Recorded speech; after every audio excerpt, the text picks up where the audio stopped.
ఇన్ని కష్టాలు ఉన్నప్పటికీ ఎంఐఎంకే ఓటర్లు ఓటేసి గెలిపించుకుంటున్నారు. ఎందుకని? వస్తున్నా మీ పాయింట్కి. దాని తర్వాత మీరు నా పాయింట్ కంప్లీట్ కాలేదు. దాని తర్వాత ఓల్డ్ సిటీ బ్లాక్ లిస్టెడ్, మీకు కార్ లోన్ దొరకదు, మీకు క్రెడిట్ కార్డ్ దొరకదు.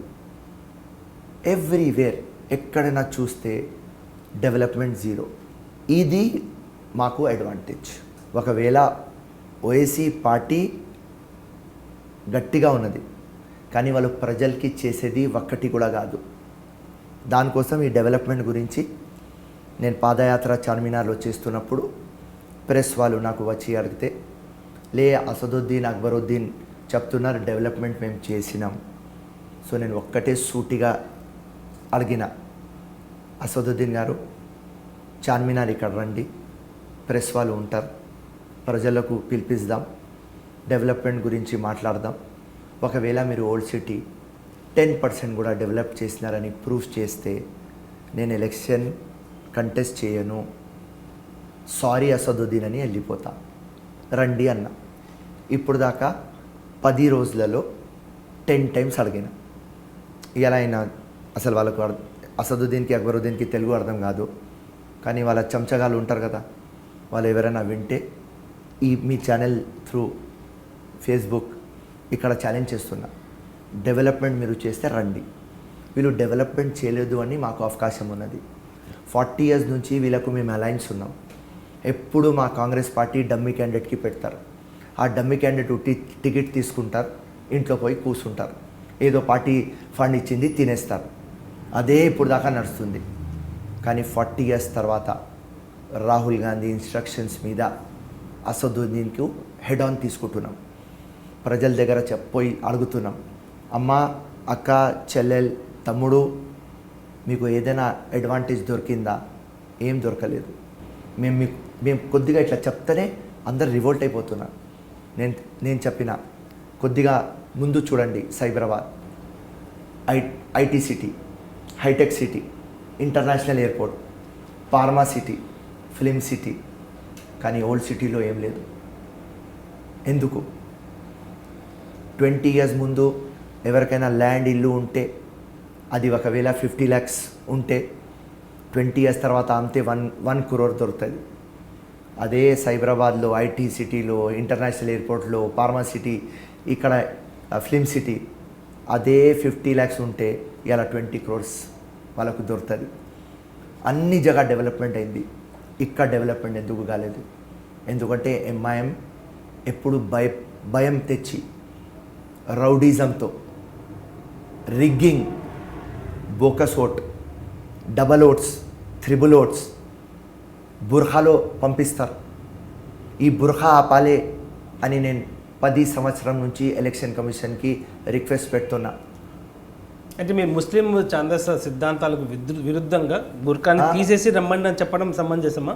తప్పకుండా. ఎందుకంటే ఓటింగ్ అప్పుడు మీరు పాస్పోర్ట్ మీద మీరు బుర్ఖా పెట్టరు, పాస్బుక్ మీద బుర్ఖా పెట్టరు, వేరే ఎక్కడైనా ఫోటో పెట్టండి మీరు బుర్ఖా పెట్టరు.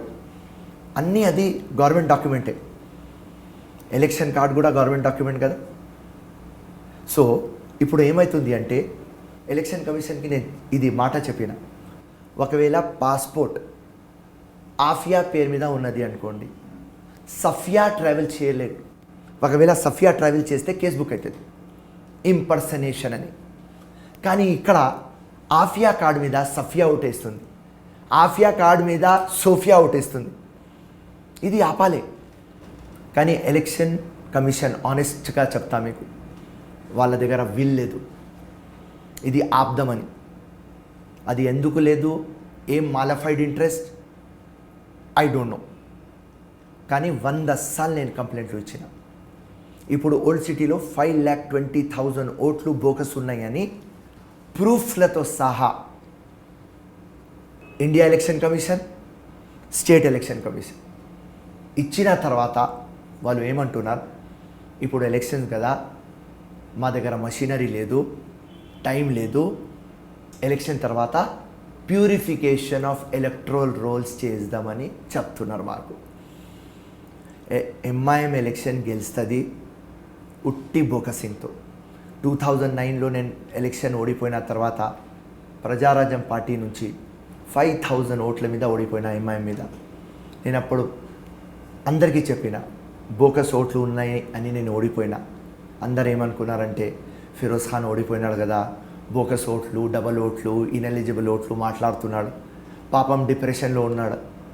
దాని తర్వాత ఇవాళ 2019 after 10 years credit goes to press, fourth pillar and social media. అందరు దాన్ని హైలైట్ చేసేస్తున్నారు. ఇప్పుడు ఎలక్షన్ కమిషన్ ఢిల్లీలో పోతే కూడా ఆయన ఒప్పుకుంటున్నారు, అవునా అవకతవకలు ఉన్నాయి, ఫ్రీ అండ్ ఫేర్ ఎలక్షన్ అయితలేదు, 1 citizen 1 vote, democracy is on stake, మాకు కొద్దిగా టైం ఇవ్వండి, ప్యూరిఫికేషన్ చేస్తాం.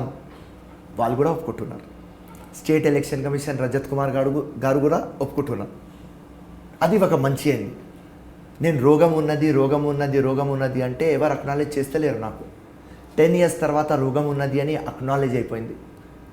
As a young leader, as a Indian, I'm proud to be an Indian and నేను కాన్స్టిట్యూషన్కి నమ్ముతా. కాబట్టి తప్పకుండా ఫ్యూచర్లో ఆఫ్టర్ 2-3 years, ఎందుకంటే మనకు జబ్బు ఎక్కడ ఉన్నది తెలిసిపోయింది, మందు ఇస్తాం, మందు నడవకపోతే ఆపరేషన్ చేస్తాం. కానీ తప్పకుండా ఇన్ ఫ్యూచర్ 2-3 yearsలో ప్యూరిఫికేషన్ ఆఫ్ ఓట్స్ చేసి 1 citizen 1 vote, అప్పుడు ఫ్రీ అండ్ ఫేర్ ఎలక్షన్ ఉంటుంది. ఇప్పుడు ఎంఐఎంకి ఇంకా ఒకటి నేను అడిగిన, అసదుద్దీన్ గారు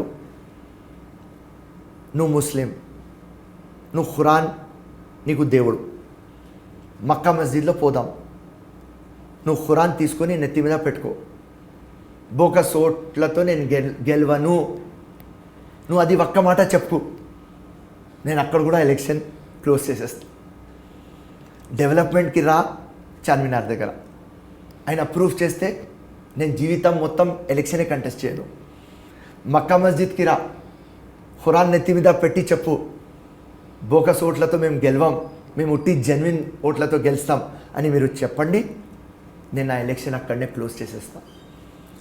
ఒక బూత్లో 300,000 ఓట్లు ఉంటాయి. వీళ్ళ దగ్గర 1000 ఓట్లు, 300 బోకస్ ఓట్లు. ఎవరు పెళ్ళి అయిపోయి బయట వెళ్ళిపోయినారు, ఎవరు ఇల్లు ఖాళీ చేసుకొని పక్క ఏరియాలో వెళ్ళిపోయినారు, ఎవరు చనిపోయినారు, ఈ అన్ని లిస్ట్ వీళ్ళ దగ్గర ఉంటుంది. అదే వీళ్ళు కార్డులు చేపించి ఆ బుర్ఖాలో పంపించేసి మార్నింగ్ 9 నుంచి 12 దాకా ఇవన్నీ బోకస్ ఓట్లు వేయించేస్తారు. For more videos, subscribe to iDream. And loads of fun entertainment and content, do watch iDreams. Do subscribe iDream Media. దయచేసి ఐ డ్రీమ్స్కి మీరు సబ్స్క్రైబ్ చేయాల్సిందిగా నేను కోరుతున్నాను. I am Dr. Nayak, DT Nayak. For more videos, please subscribe to iDream. Please subscribe iDream News. Please subscribe iDream. Please subscribe iDreams. మీరు చూస్తున్నారు iDream News.